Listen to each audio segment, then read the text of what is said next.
Welcome back to Pod Save the World. I'm Tommy Vietor. I'm Ben Rhodes. Ben, I think the theme for today's show is threats to democracy and what the world can or should do about it, because we got the coup in Myanmar and what options that the Biden administration has or does not have to respond to it. We will talk about the sentencing of Russian opposition leader Alexey Navalny. There's a major attack on abortion rights in Poland. We'll get into President Biden's decision to pause arms sales to Saudi Arabia and the UAE, and then some interesting and notable reforms made in Saudi Arabia, and then Israel's vaccination effort. But it does feel like democracy is being tested in a lot of ways right now, maybe shortly after our own was tested. Yeah, no, there's a common theme here, common thread. Yeah, it's not ideal, but good. We'll fight through it. Okay, Ben. So let's start in Myanmar. Very sad news out of Myanmar. Some people call it Burma. Long story there. We're just going to go with Myanmar for the purposes of this show. But over the weekend, the military staged a coup. They surrounded Myanmar's parliament building and arrested top civilian leaders like Aung San Suu Kyi. The commander-in-chief of Burma's military is now de facto in charge. The military has declared a year-long state of emergency. For those who don't know, Aung San Suu Kyi is a political leader, a Nobel Peace Prize winner who spent decades under house arrest because of the military. She's a revered and also controversial figure. So, Ben, we could start this story in a lot of places, right? You like 2011, 2015, 1962, 1948. But I think for now, maybe we just go back to November of last year. That was when Aung San Suu Kyi's National League for Democracy party trounced the military's proxy party, the Union Solidarity and Development Party, in these parliamentary elections. I think her party won like 70 or 80% of the vote. And this threatened the military's control of the country, which they had a lot of because of how Myanmar's constitution is set up. And so the military quickly declared that this election was fraudulent. There was a lot of chatter and concern and speculation about a potential coup. It sort of increased ever since November when that election occurred. I should note that international observers don't believe there was fraud. But this coup finally occurred over the weekend on the day that the parliament was supposed to convene for its first session. And not coincidentally, this also means that Myanmar's top general goes from this sort of lame duck figure who is going to retire in June to a de facto dictator. So, Ben, what else do you think people need to know about what happened? And despite all these concerns and sort of predictions that have been building over time, were you surprised that the military ultimately went through and just seized power in a very classic old school military coup this weekend? I think what people need to understand is that the competition between Aung San Suu Kyi and the military has never been resolved, and it goes back many decades. And the military has been in charge for most of Myanmar's history as an independent country. Aung San Suu Kyi went back to the country and won a landslide democratic election in 1990, and the military invalidated it and threw her in prison and put her under house arrest, essentially. And it wasn't until 2011 that she was able to re-enter politics. And there was this moment in 2015 when her party, the NLD, won a landslide election. But that didn't mean that she had the power. She became what's called a state counselor because the Constitution expressly prohibited her from becoming president. There was a provision in the Constitution, written into the Constitution, that said if you had foreign-born children, you could not become president. And it was written with her in mind. The military under the Constitution prescribed itself a 25% block in the parliament, which was enough to prevent them from allowing the Constitution to be amended. So you can see what was going on here. The military was trying to keep its power, right? And keep its economic interests, by the way, too, because they're corrupt, they enrich themselves. All their power, all their money could be at risk if Aung San Suu Kyi and the NLD could reform that constitution. And so since she won that election in 2015, her 5-year term, the 5-year parliamentary term, was very tense because she wanted to reform the constitution. The military obviously didn't want her to do that. You had what we've talked about a lot, the ethnic cleansing of the Rohingya, which got a lot of attention, where she seemed to not want to challenge the military, in part because she didn't want what just happened to happen. She thought that she might be able to co-opt some of the military, to make a deal with them, to show them perhaps that she wasn't as threatening as they might have thought. But this question was unresolved, and she had a very negative relationship, let's just say a rivalry, with this commander-in-chief, Min Aung Hlaing, The two of them did not like each other, did not get along. When I met with her, but when I was still in government, she would complain about him that he wanted to do something like this. She spoke about fears of a coup. So this has been lurking in the backdrop, despite kind of the partial democratic opening that's taken place in the country. Now, what happened here is they had an election and the NLD won overwhelmingly. That is not surprising. Every time there's been a vote, 1990, 2015, this year, the NLD wins by about the same amount. They win like 80+% of the country because Aung San Suu Kyi is literally the national hero. She's the daughter of the founding father of the country. She's revered in the countryside everywhere, right? Whether, we can talk about, obviously, she's a flawed leader. She obviously didn't use her moral authority or her political power to do anything to help the Rohingya. But in the country, she's the person who's the unifying figure. The military made these claims of massive electoral fraud, sound familiar, that an independent election commission said didn't take place. And what happened, Tommy, is that there was a period where they wanted to negotiate something. Min Aung Hlaing, the commander-in-chief, was required to step down. He was about to lose his power because he was essentially kind of term limited out of his job as commander-in-chief. And he was trying to negotiate with her that he would become president and she could still be the state counselor. And she just kept saying no to that for reasons that you might understand. And so there's this kind of irreconcilable difference where the military really didn't want to accede to the result of the election or wanted something in return from her in order to validate the results of the election. She wasn't going to budge on certain things. So I wasn't necessarily surprised. The only reason I was a little surprised is that for the military itself, their interests were already pretty protected. Like I said, they had this 25% block in parliament against really transformative constitutional change. They still controlled the ministries of defense and home affairs, the kind of the core security ministries. I'm sure they still have their corrupt interests. This really seemed to be about this one guy, Min Aung Hlaing, who felt like he was about to get pushed aside, perhaps. And so this is his power play. And clearly what he was able to do is bring the military along. And what is an old-fashioned coup, and what is, again, tragically, not new in Myanmar, it's a return to the old status quo, the military kind of dictatorship that has prevailed for most of the country's history of independence. Yeah, Ben, I think that's like a very good laydown, I think, of what's happening in Burma. Predictably, a lot of the U.S. coverage of what has happened has framed this as, a test for Biden or even a test for the U.S. and its moral authority. So I think we should get into the options that are available to the Biden team. Already, the Biden administration has formally declared that this was a coup. Biden pointed out in a statement that the U.S. used to have a whole bunch of sanctions on Myanmar, but those were removed over the course of about a decade because the country made progress towards democracy. The clear implication there being that Biden could reimpose sanctions if he wants to. Congress could introduce legislation to sanction Myanmar. There are also these previous horrifying allegations you referred to that Myanmar's military conducted a genocide against a Muslim minority population called the Rohingya. I say allegations. I am confident that this happened, but the Biden team is reviewing the set of facts to see whether this was a genocide. And that process should be separate, based on the merits. But a lot of the same people, the same generals in Myanmar are implicated in the genocide, so that's another pressure point.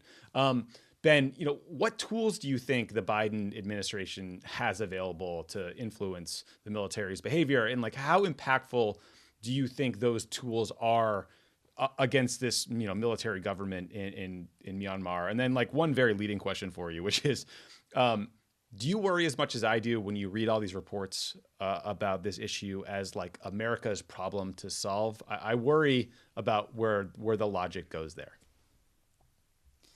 Yeah, I mean, look, the first priority here should be that the United States needs to do whatever we can to get as many other countries on board with delegitimizing this as a coup, which is not as easy as it sounds, because a lot of countries in that neighborhood in Southeast Asia are not democratic and don't want to take this on. But most importantly, obviously in addition to kind of Europe and Japan and our allies, countries like India, that is a big neighbor of Myanmar, is coming out strongly that this is illegitimate, that this is a coup, and calling for a return to democracy. Very delicate and interesting diplomacy needs to be done with China, which has a lot of influence in Myanmar as well. Actions at the UN. You want as broad a chorus as possible to just indicate to the military in Myanmar that the world is not going to accept this and that they're going to be isolated, and that what people expect is a return to democratic rule in the country.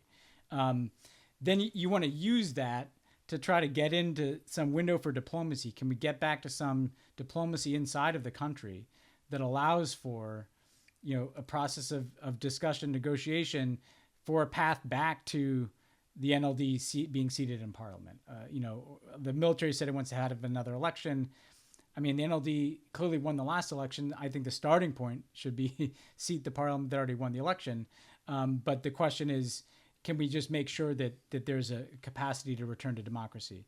In terms of what tools the U.S. has in addition to that, yes, there's sanctions. I think that the important point here is that this should focus on the people most responsible for this. So we mentioned Min Aung Hlaing, the commander-in-chief. This is the guy, I think, who needs to be the most pursued in terms of isolation and sanction and whatever circle of people is enabling this. Because you want to kind of send a message to the rest of the military, like, don't follow this guy down this path, which, by the way, and this is part of the reason why I was surprised, could be devastating for the military, for the country to descend back into, the civil wars with ethnic groups in that country escalate. You're descending back into extreme poverty. Obviously, you have sanctions, although a lot of these military leaders have learned how to make money on the kind of the dark market of drugs and jade and rubies and things like that. But you want to indicate a choice to these people of, don't go down this road. The world is not accepting this result. We're going to come after this guy and his cronies in terms of sanctions, but we're going to offer a window of diplomacy for you to climb back from what you did. And that's your best. It's a long shot. I'm not suggesting it's easy, but that's the play available to the Biden team.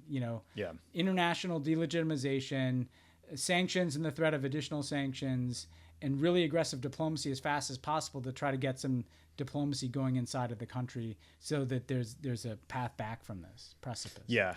I think what just made me nervous was reading all these articles in like straight news reporting about how this is a test of Biden, a test for democracy. Yeah. And then you read like the neocons, right? The Wall Street Journal editorial page wrote, the top U.S. priority in Asia is limiting Beijing's ability to control independent states like Burma, which is strategically situated in the Indo-Pacific. Blah, blah, blah. It doesn't mention, the 54 million people. The people. Yeah. Right? It's like, this feels very like Vietnam era domino theory. We must roll back the bad guys. And it's like, wait. Let's talk about the tools available. What's sort of like in the realm of possibility. And then I think the lessons of the past 20 years, right, is don't act quickly and make things worse. I mean, that's my fear here. Not that we're going to really invade Burma. I don't think Joe Biden's going to do that. But, it was like hard to read all these things and think no lessons have been learned. Well, yeah. I mean, because first of all, if you dump all your sanctions on them right away and you just start yelling about the Chinese, then that's going to be the status quo, And by the way, we may end up there, but you need to give yourself some window to try to affect the situation positively. Again, because of those 54 million people who are suffering, who are at risk, I've heard from lots of friends inside of Myanmar who are scared and worried and concerned and want there to be some possibility that the current direction of events doesn't continue. I think the second point you make, Tommy, is just like name this elephant in the room, like of, the same coverage and, this is Obama's failure. These countries aren't baseball cards that we try to compete with the Chinese for. These are countries where people live. They're complicated places. This dynamic inside of Myanmar is very difficult in the sense that we all want a democracy. That's what we support, right? Yep. That's why we supported Aung San Suu Kyi, because she would win democratic elections, right? That was complicated in its own right, because even after she won democratic elections, she didn't exactly govern as we would like, particularly on the Rohingya issue, right? This is not some play that can be orchestrated from Washington, right? Yeah. There are too many actors involved inside of Myanmar. There's such a complicated history there. There's ethnic civil wars. There's a military that has always had power. I mean, this is what's also so ridiculous about this. They never fully relinquish it. They partially relinquished the power they had. Now they're trying to take it back, all of it, and that's the tragedy here, right? Yeah. And I hope that what we try to do on this show is give people a sense that there's context to these issues, and when we make it just like a test of the political narrative in Washington, that sometimes doesn't lead to the right kind of nuance that you need in dealing with an incredibly difficult situation. Yeah, we don't need another domino theory of the case. So let's talk about some of the context in this recent history here, in the ways Myanmar opened up during the Obama administration, because both of us were on President Obama's trip to Myanmar in 2012 when he became the first U.S. president in history to visit. He met with the president at the time, a retired general named Thein Sein, who I think later came to Washington and met with him in the Oval Office. He met with Aung San Suu Kyi. He delivered a major speech about the U.S.-Myanmar relationship. And that was, the early stages of a process that really started in 2011 and that culminated in the lifting of long-standing U.S. sanctions on Myanmar, and really saw this remarkable opening up of a country that had been totally isolated and controlled by a military junta for decades. Again, obviously, it was an imperfect opening. You talked about some of the structural problems within the Constitution itself, but it was still remarkable. But, even at that time, there were people saying Obama moved too quickly, like he was too thirsty for a deal to open Myanmar up. Others said that there was not enough attention being paid to the treatment of the Rohingya, the ethnic minority that we believe was the victim of a genocide, and that more attention should have been paid to their rights in that time to try to prevent what ultimately happened. Ben, you spent a lot of time working on this issue in government. You've been back since you left. You've written extensively about it in The Atlantic. Like, neither of us is a dispassionate observer here because of the fact that this is part of the Obama legacy. They're issues we personally worked on. But I do want to try to think about the decision in hindsight and see how to judge it, because I guess the questions I have are is it just too soon to know whether the opening was the right move in 2011, 2012?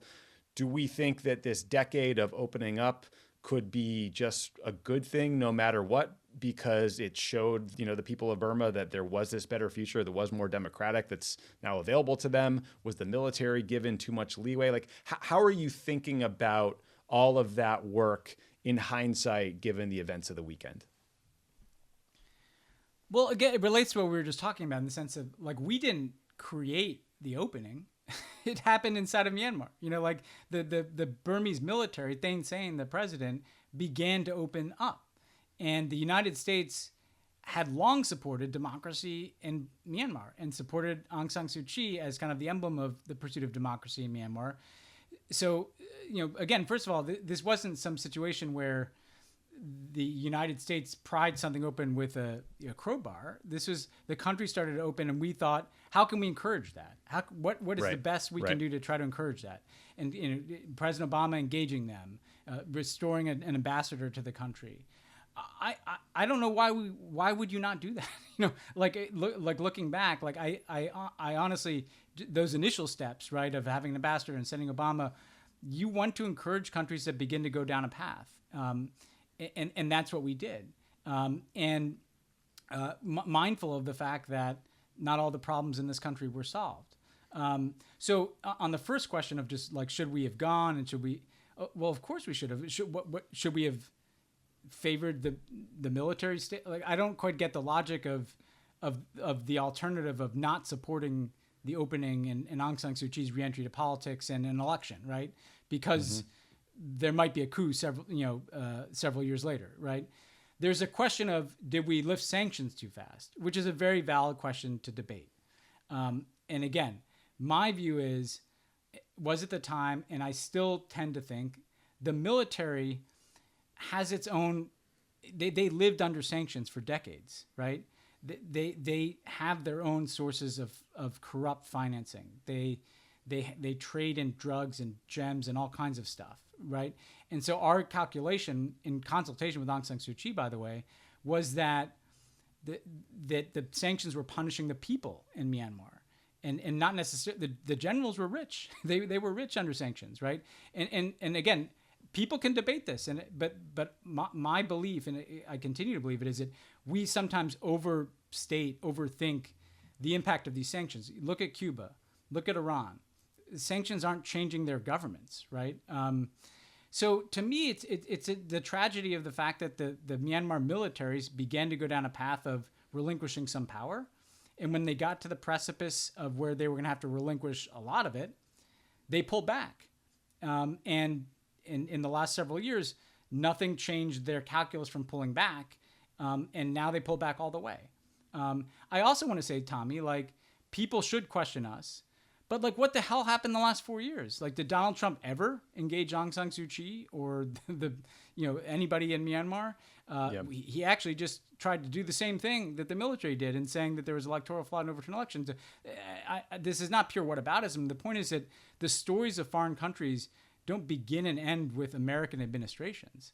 There's a 70-year history to what's happened in Myanmar that extends through multiple administrations here. And I stand by the idea that when there's an opportunity to try to promote democracy, you take it and you do whatever you can to try to move it forward. To me, I guess the more missed opportunity that I consider is, like, could we have done more to try to broker something between Aung San Suu Kyi and the military when we were still there in 2015, 2016? Let's think about that too, because sometimes people just think of sanctions. Well, like, and we tried, but like, could we have done more to try to resolve some of these structural issues? Maybe not, and maybe it wouldn't even have been us. Could we have worked with other countries to try to do that? Those questions should all be asked. But I think it would be a tragedy, frankly, to draw a lesson that because there was just a coup in Myanmar, that 10 years ago, we shouldn't have encouraged a democratic opening that had a chance of success. That would be a dangerous lesson to draw, I think. Yeah, look, I agree. I am sort of channeling the Washington, D.C. conventional wisdom that talks about diplomatic agreements with more scrutiny than like most wars that are waged. But, I think think through. Always good to think through and vet this stuff. And again, we have a point. I personally was involved, so people should question, please. Like, they should criticize. But what I hope they don't do is think that somehow the U.S. ever had all the control. That we were able to determine what was going to happen in Myanmar in 2011 or 2015 or 2017 or 2020. This is a complicated country with a complicated history. We have to do the best we can at every given moment. Here. And yes, hopefully they can get back to democracy. Hopefully the experience of the last 10 years means that they'll be better the next time that there's another opening. You just have to keep trying. You can't give up on these places, and you can't give up on democracy. Yeah, I agree. Good context there. I think one we'll be watching closely for a while. And so let's turn to Russia, because I think actually it is kind of related. The last several weeks, we've been talking about Alexey Navalny, the Russian anti-corruption activist, opposition leader, general thorn in Vladimir Putin's side. Last August, Navalny was poisoned. He was nearly killed by Putin's goons. He had to go to Germany for treatment, but decided to come back to Moscow a few weeks ago, where he was immediately arrested. There were big protests over the weekend. Today a Russian court sentenced Navalny to an additional 2.5 years in prison for what was essentially a parole violation. That this verdict is a joke because, some of these alleged parole violations happened when Navalny was recovering in Germany from being poisoned.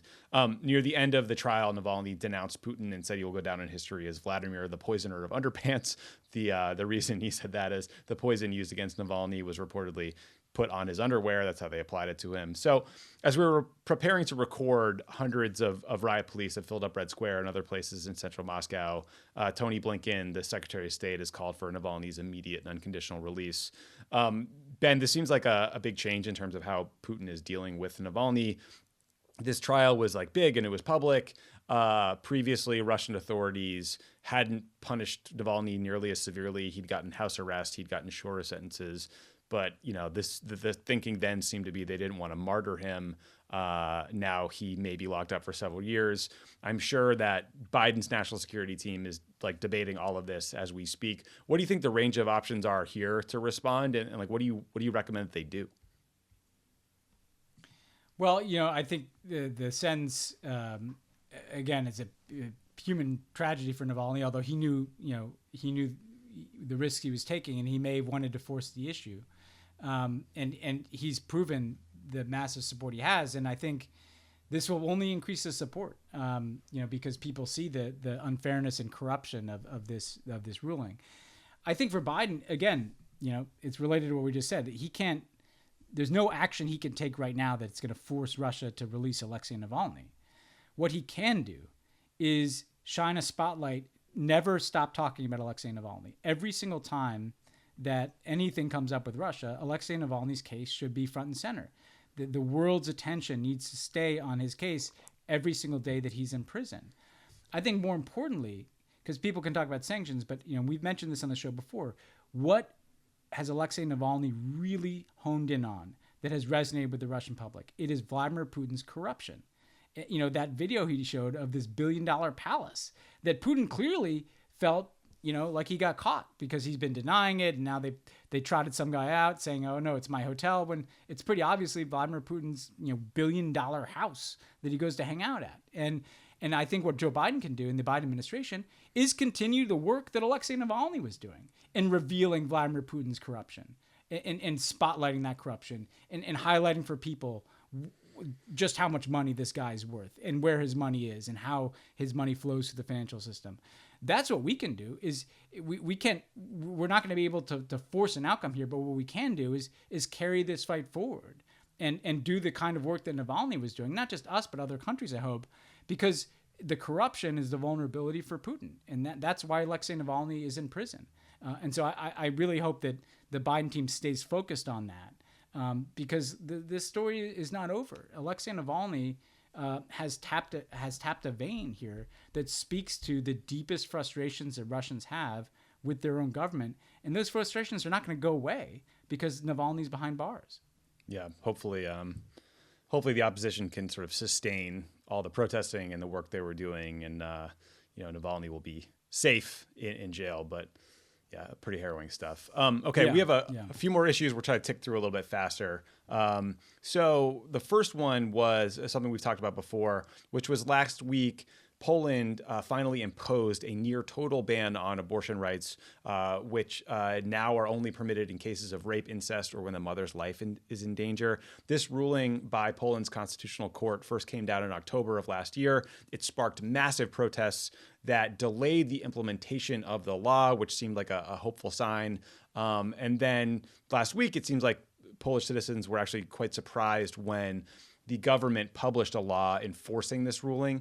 Poland's ruling party, the Law and Justice Party, is this extremely right-wing group. This move is seen as part of a broader attack on social freedoms and a play to appeal to the country's Roman Catholic population. It doesn't seem like the protests are going to end anytime soon, despite bone-chilling temperatures. Ben, again, when we talked about this story a few months back, I was a lot more hopeful that the protests could, indefinitely delay this ruling or give some time for the legislature to work. Do you think there's any role that the international community or institutions can or should play in trying to, push back on the repressive trajectory in Poland, or do you think that kind of goes into messing with their sort of internal lawmaking? I think it's hard to do. I think that, one thing is that you having an administration that once again is not afraid to promote women's health and women's choice around the world. That alone is useful, right? And so we just shifted from a Republican administration, that bans any funding whatsoever in U.S. development assistance, for instance, to going to anything that could have to do with reproductive health. That's changed. And I think we can speak about these issues publicly in forums around the world. I don't think there's much you can do kind of bilaterally to Poland. I think you can raise concerns about these types of issues. But ultimately, this should be something that galvanizes kind of cross-border movements. We talked about the movement in Argentina that succeeded in legalizing abortion. I think, the biggest threat to laws like this is people getting mobilized inside of Poland, getting involved in politics. And we've seen women marching in the streets there. And I think the solidarity we can show to those people is ultimately what's going to change things. This is another common thread, right? Is that these fights are never over. Like Navalny in prison, this law passing, even what happened in Myanmar. Like, we just have to put our heads back down and recognize that in all these issues, there are movements that are across borders that need to support one another, and that's the role that we should think of for ourselves. Yeah, agreed. Okay, so some good news here. Last week, the Wall Street Journal broke the news that the Biden administration has imposed a temporary freeze on U.S. arms sales to Saudi Arabia, and that they are also reviewing weapons sales to the United Arab Emirates, including the sale of the F-35 fighter jet and advanced drones. Those F-35 fighters and the drones were promised to the UAE by the Trump administration as part of the Abraham Accords, which was their effort to get Middle Eastern countries to officially establish diplomatic relations with Israel. The fact that Biden is reviewing these arms sales is very good. It's especially good for the people of Yemen. The war in Yemen has led to horrific famine. And thanks to amazing work by activists over many years, there is now bipartisan support for ending U.S. involvement in that Saudi-led war in Yemen. That U.S. involvement started under Obama, which was a mistake. It was greatly curtailed by the time he left office, but then Trump ramped it way back up and just, it was indiscriminate, horrifying death that led to famine. So, Ben, I'm starting to see some hand-wringing about how Biden might need to work with the Saudis more closely. He might need them on Iran, that cutting off arms to the Saudis will lead to some broader rupture in the relationship. I think it's also worth remembering that the Biden administration will likely declassify and release an intelligence report on the murder of Washington Post columnist Jamal Khashoggi. So, there's sort of like two pieces to this news. There's the Saudi piece, there's the UAE piece. Curious if you're at all worried about this, sort of rumination you're seeing in the press about upsetting the U.S.-Saudi relationship. And then with respect to the U.S.-UAE arms sales with these advanced fighters and the drones, if the Biden folks say they want to build on the Abraham Accords, do you think we should assume that most of this arms sale will ultimately get approved? I mean, these are like very long-term horizons we're talking about when it comes to arms sales. They can often take decades. Yeah, it's a very positive step, and it shows that they're really looking at these relationships. Because it's the war in Yemen, it's the arms sales, and it's Khashoggi. Those are the near-term things where we want to see action, and they've said all the right things about all three of those. And there's no reason, for the UAE to get tens of billions of dollars worth of weapons to normalize relations with Israel. That doesn't make any sense. It's not. Why is that required, right? They should want to make, everybody uses the word peace. They weren't at war, but they should want to normalize relations with Israel because it's the right thing to do. It's the right thing to do diplomatically. It's the right thing to do morally. And so, I hope that's not the kind of situation where they review it, but then it just all goes forward, because it's not relevant to normalization. It shouldn't be. The price of normalization shouldn't be giving them, every last weapon system they want. And at the same time, I think they're going to have to figure out like how to. You're not going to like, even people like me are very critical, of the Gulf relationships. Obviously, you're not going to like sever ties with these countries. They have to think through what is a more rational approach to countries where we have serious differences with their human rights concerns, and that's related to what we've been talking about, Tommy, because to the Saudi relationship even more than the Emirati relationship, that gets thrown back in our face. We're going around the world talking about democracy in Myanmar and Russia, and then we have a friend in Mohammed bin Salman who's chopping up journalists. So to me, how they articulate kind of what they see these Gulf relationships being in a more rational way that factors in human rights concerns, it factors in concerns about Yemen, where we did make a big mistake in the Obama years of supporting that initial effort. That's going to be the real proof here. And of course, Iran too, whether we're giving them a veto on whether or not we re-enter an Iran agreement if the Iranians comply with it. Those are all things that I think will be evident in the next few months where the administration lands. So far, so very good, and they deserve a lot of credit for what they're doing. Yeah, agreed. I'm very eager to hear about the JCPOA decision soon. There was some good news out of Saudi Arabia that I wanted to highlight because I think we're often, understandably, pretty hard on the country. So for decades, there have been Saudi textbooks that have included anti-Semitic content, hostility towards religions other than Sunni Islam, and then homophobic and misogynistic content. But experts say that a lot of that objectionable material has recently been edited out of these textbooks. So the revision started in 2019, and I guess even more was removed for 2020 editions. Again, these textbooks are still far from perfect. There's stuff in there that would offend a lot of people. But the head of this Israel-based institute that monitors school curriculums called the changes quite astonishing. So it seems good. Ben, this is very dark, but I also read that executions in Saudi Arabia were down 85% from 2019 to 2020. Some of that has to do with COVID restrictions, but some was a reduction from what appear to be reforms like a ban on capital punishment for drug crimes. So, this does strike me as the kind of stuff people were hoping to see when Crown Prince Mohammed bin Salman ran around the U.S. getting great press, calling himself a reformer, and convincing journalists and tech CEOs that he was a good guy. But, I do think they deserve some credit for these like incremental but important changes.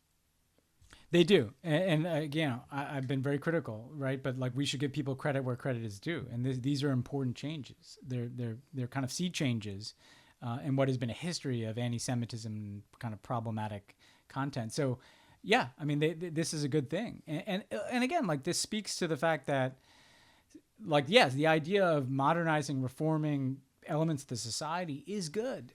The question is, you don't need to be a dictator that doesn't tolerate dissent in order to modernize. I hope, that this is the beginning of a broader set of changes that gets at some of these social elements, but that ultimately also gets at tolerating human rights activists and dissenting voices too.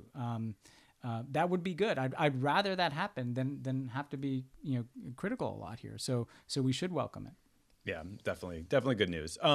Two stories about Israel that I wanted to flag. So the first is The Forward wrote an interesting piece noting that while Biden and Bibi Netanyahu talked about 10 days after Biden declared victory in the presidential campaign, they have not spoken since Biden became president. They pointed out that Biden has talked with the leaders of Canada, Mexico, Britain, France, Germany, NATO, Russia, and Japan. That's not a ton of calls in 2 weeks, Ben. And Biden's top national security team, they've like 3 of them or 4 of them have called their counterparts. But people are pointing out it's a notable omission. Like, basic question for you: do you think there's a message here from Biden's team to Netanyahu that they're not his biggest fan, or are we all just like over interpreting the call list when Joe Biden is like trying to negotiate a COVID deal, blah blah blah, like do a billion things? I think it's probably a little bit of both. I mean, I don't think it's like some huge thing, but look, the reality is that Joe Biden was the vice president in administration that Netanyahu, fought tooth and nail for most of 8 years, and the fact that he wouldn't be at the top of the call list shouldn't be a surprise, right? At the same time, I don't think it's an indication of any more kind of substantial shift in how they're going to approach Israel. I think it's going to be. He's going to want to have a good relationship with Israel. That's Joe Biden's orientation. But it probably does indicate a little bit of like, hey, we didn't forget what happened there, particularly in the second Obama term.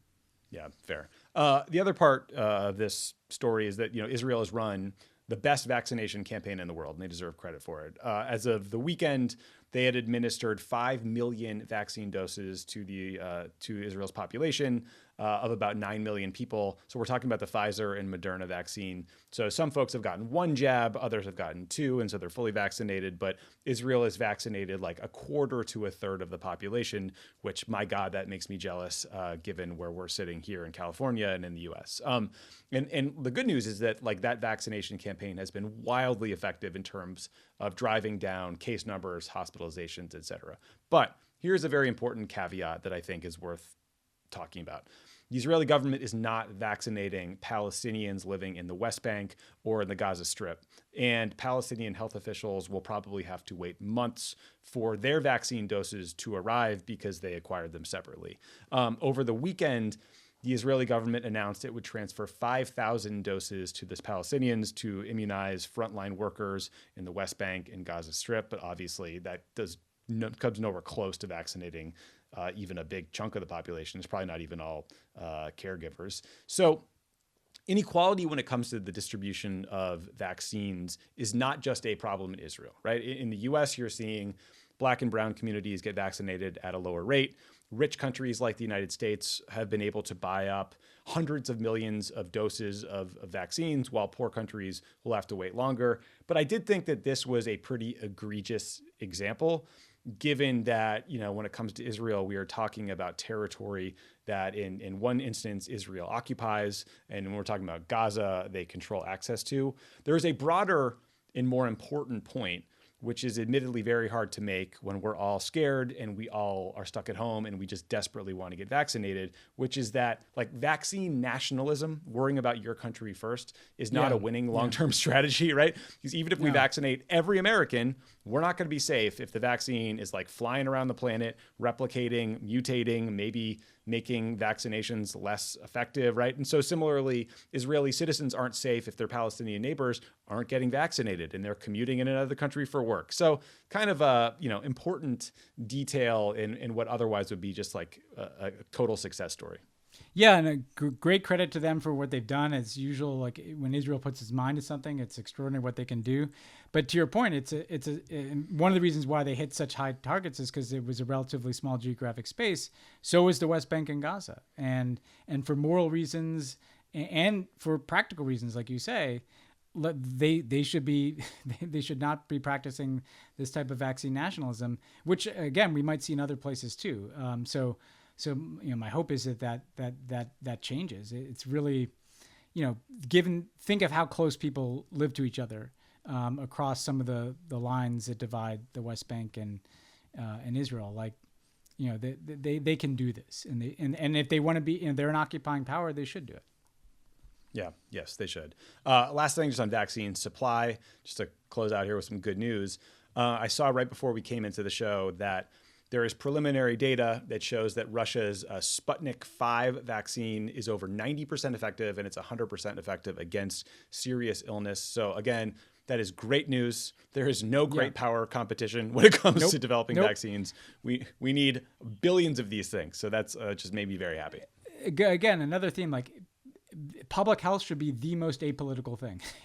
I don't care where the vaccine's from. If it works, I want everybody to get the vaccine, even if it's people I don't agree with. We can put everything aside to get this done. I don't care if it's called Moderna or Sputnik or whatever else it's called. Like, let's just get shots into people's arms, guys. Agreed. Okay, so just going to do something unusual here to go into the break, which is play some music for you.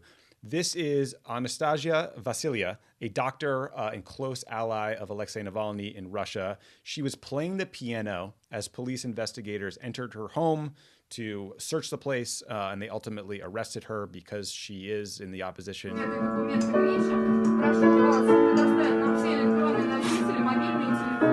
That's all we got for today. Ben, I'm very excited to buy your book. Remind me again where I can find that link.